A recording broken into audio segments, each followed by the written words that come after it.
आपको एक ऐसी कहानी सुनाऊंगी, एक ऐसे इंस्पिरेशनल पर्सनालिटी की कहानी सुनाऊंगी जिसे सुनकर हर एक बंदा, हर एक इंसान इंस्पायर हो जाएगा।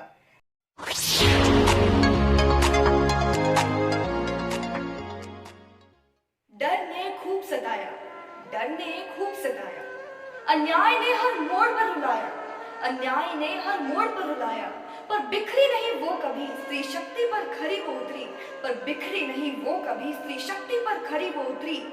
सपने ऐसे देख लिए जिसके सामने डर झुका, जिसके सामने उम्मीद उठी, जिसके सामने हौसला आया, और वही सपने देखने वाली आज सिंधु ताई और लाख अनाथों की माई कहलाई। सिंधु ताई, जिन्हें बचपन में चिंदी कहकर पुकारा करते थे लोग, उनके जन्मदिन पर कोई खुश नहीं था। जानते हो क्यों? अरे क्योंकि वो एक बेटी का जन्म था, एक लड़की का जन्म था, और इससे तो हमें साफ साफ पता चलता है कि उस वक्त की सोच कैसी होगी।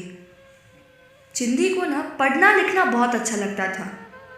उनके पापा उन्हें पढ़ाना भी चाहते थे क्योंकि उनके पापा को उनसे थोड़ा प्यार था, थोड़ा स्नेह था, और एक सहारा थे वो उनका। सिर्फ अपने पिता के प्यार के वजह से वह 4वीं तक पढ़ पाई। बैल गाय चरा के वो स्कूल चली जाती। पापा उसे और पढ़ लिख कर बड़ा बनाना चाहते थे, पर वही उनकी माँ उससे नफरत करती थी, उसके पढ़ाई लिखाई के साफ विरुद्ध थी। सिर्फ 9 से 11 उम्र में ही उनसे 10-15 साल बड़े व्यक्ति के साथ उनका विवाह हो गया। नाम था श्री हरि सपकाळ। इतने छोटी सी उम्र में वह 3 बच्चों की माँ बन गई। सभी गाँव वालों को लगता था कि अब शायद ही चिंदी बच पाएगी क्योंकि उसमें इतनी ताकत नहीं रही होगी, पर चिंदी चाहे कितने भी कमज़ोर हो दिखने में, पर आत्मविश्वास की धनी थी। चिंदी के साथ साथ और बहुत सी लड़कियां गांव में गोबर उठाते थे, पर सरपंच उन्हें उसके पैसे नहीं देता। ये बात चिंदी को बहुत खटक गई। गरीब परिवार, खोखला शरीर, पर विश्वास उतना ही दृढ़। और उसी दिन वही उन्होंने पहली बार लड़ने के लिए, अपने हक के लिए पहला कदम उठाया। और खुशी की बात तो ये कि वो जीत भी गई। सरपंच की हार तो होनी थी।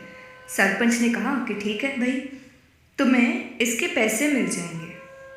पर कहीं ना कहीं सरपंच के आत्मसम्मान को ठेस पहुंची थी। उसने इस बात का बदला लेने की सोची।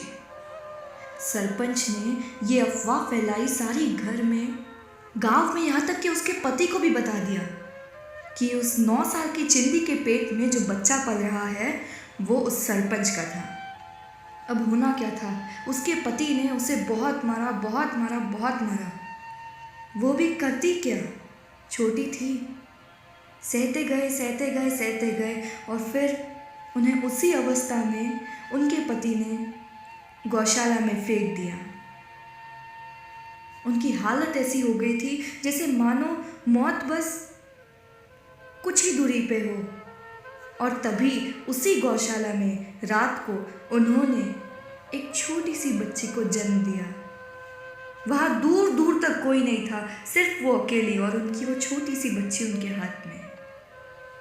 फिर उस बच्ची को उन्होंने नदी के पानी से, नदी के ठंडे पानी से साफ किया और फिर चल पड़े अपने विधवा माँ के घर। अपने लाज के कारण, उस झूठे सम्मान के कारण चिंदी के माँ ने उन्हें धक्के मारकर घर से बाहर निकाल दिया। अब और कोई चारा तो बाकी नहीं था। अपने छोटे से 10 दिन के बच्चे को अपने हाथ में लेकर चलती गई आगे। तभी उन्हें रास्ते पर एक तड़पता हुआ भिखारी मिला। खुद भूखे रहे पर किसी और को भूखा ना रहने दिया। उन्होंने अपनी झोली में से निकालकर उस भिखारी को भाकर दिया और थोड़ा पानी दिया पीने को, ताकि वो कम से कम चल फिर तो पाए, कुछ कह तो पाए। उन्होंने अपने से पहले दूसरे की सोची। थाने, कल्याण, दादर, वीटी, इन सभी स्टेशन पे उसने भीख मांगी। गाने गाए तो क्यों, अपने भूख के लिए। अब स्टेशन के पास गांव था, गांव के पास शमशान था, तो एक दिन वह शमशान चली गई। भूख भी बहुत थी तो कुछ ना कुछ इंतज़ाम तो करना ही था। तो वह देखा कि वहाँ एक शव यात्रा चालू थी और गरीबों के यहाँ क्या होता है ना कि जब कोई गरीब मर जाता है या किसी गरीब की मृत्यु होती है ना, तो उसके साथ जितने लोग आते हैं वो काफ़ी कम होते हैं, अर्थात कि वहाँ भीड़ अधिक नहीं होती। तो चिंदी भी उनके पीछे पीछे चली गई। उसने देखा कि वहाँ लोगों ने ₹1.25 और उसके साथ थोड़ा सा आटा रख दिया था। चिंदी की नज़र ना इधर पड़ी ना उधर पड़ी तो सिर्फ उस आटे पे जो शव के पास रखा था। कुछ समय बाद सब चले गए और वो जो चिता थी वो अभी भी जल रही थी। चिंदी दौड़ते हुए आई और पहले तो उस आटे को लिया और बाजू के उस शव के पास के ही एक मटके के टुकड़े में से थोड़ा सा पानी लिया। उसने उससे छोटी सी रोटी बनाई और उसे उसी जलती चिता पे सेका। उस दिन मध्य रात्रि को अचानक से बहुत से पक्षी आए और उन्हें टोकने लग गए। वह बहुत घायल भी हुए। बस अपनी बच्ची को बचाने के लिए उन्होंने अपने कंबल के नीचे उसे सुरक्षित रखा। खुद बहुत से घाव सहे पर अपनी बेटी पर एक आँच ना आने दी। उस दिन रात को वो बहुत जोरों से रोए, जितने शायद ही कभी रोए होंगे, ताकि सभी गांव वाले आए, अपने द्वार खोले, उनके पास आए और उनसे इतना पूछे कि क्या हुआ चिंदी, रो क्यों रहे हो। पर हुआ तो पूरा उसका उल्टा। सभी ने अपने द्वार खोले और एक दूसरे से कहे जा रहे थे कि दरवाज़ा मत खोलना, अब अंदर चले जाओ, बच्चों को अंदर ही रखना, शमशान में भूत रो रहा है। लो, अब यही बाकी था। वहाँ चिंदी के साथ दूर दूर तक कोई भी इंसान नहीं था, कोई भी मनुष्य नहीं था।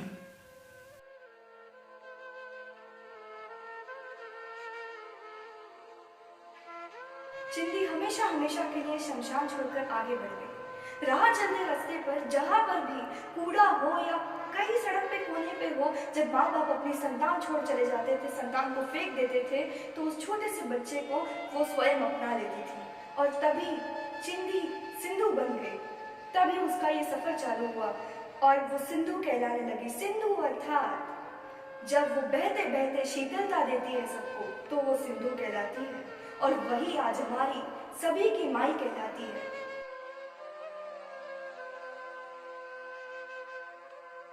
धीरे धीरे उनके भजन, उनके भाषण प्रसिद्ध होने लग गए और इसी प्रसिद्धि के कारण उन्हें अमेरिका में 2009 साल ही बुलाया भी गया था।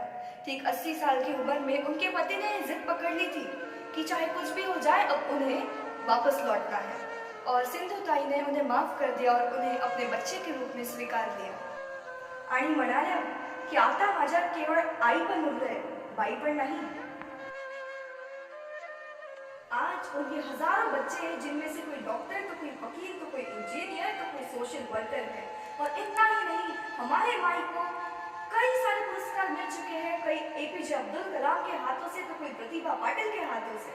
और इतना ही नहीं, बड़े गर्व के साथ फिर कहती हूँ कि हमारी माई को एक ऐसे पुरस्कार से सम्मानित किया है जो बहुत ही ज्यादा विशेष है, और वो और कुछ नहीं, पद्मश्री पुरस्कार है, जिससे उन्हें सम्मानित किया गया है।